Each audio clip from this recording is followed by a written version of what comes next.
Herbert Paul Brooks Jr. Some know him as Herb Brooks, some know him as America's coach. In 1980, he coached the men's U.S. hockey team. He took 21 college kids from Boston and Minnesota and made them overcome their hatred for each other and win and beat the best team in the world. At the time, the Soviet Union and the U.S. were not on good terms.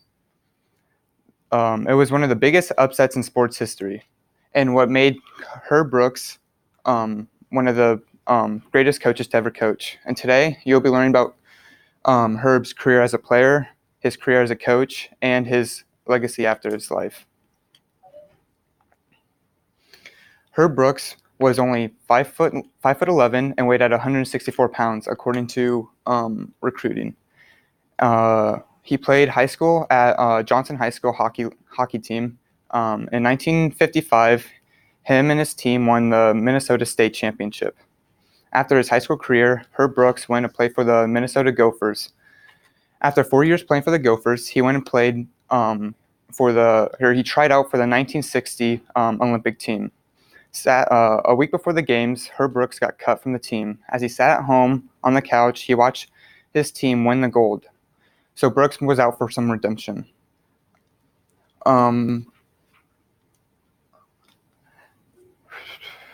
He made the 1964 and 1968 Olympic teams, but sadly, a new dynasty was born. The Soviet Union won gold medals in 64, 68, 72, and 76.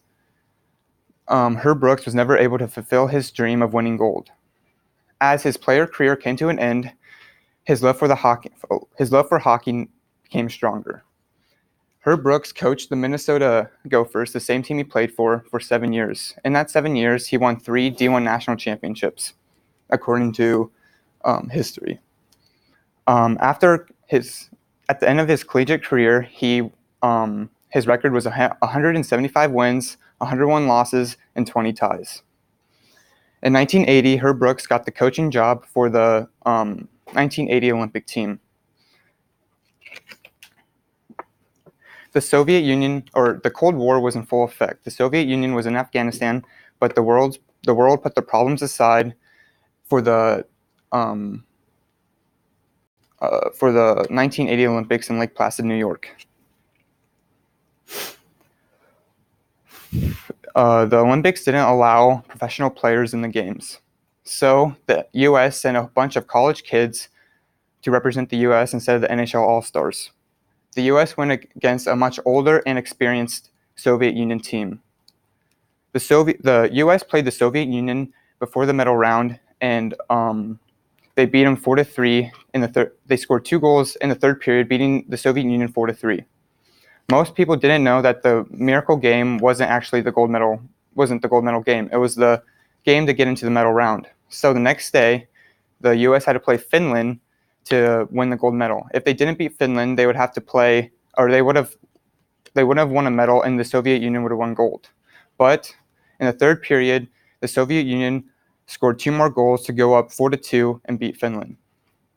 After Herb Brooks coached the Olympic team, he went to coach multiple NHL teams, such as the Minnesota North Stars, the Pittsburgh Penguins, and the New York Rangers.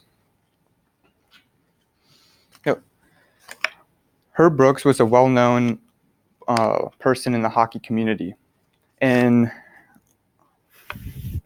1980, Herb and his team won the Patrick Lester Trophy for their contributions to the USA Hockey. In 2002, Herb individually won the same award. In 1990, Herb Brooks got inducted into the U.S. Hockey Hall of Fame. And in 1999, Herb Brooks got inducted into the 1990 International Hockey Hall of Fame. And then later, after his life in 2006, Herb Brooks got inducted into the Hockey Hall of Fame, one of his greatest achievements other than winning gold.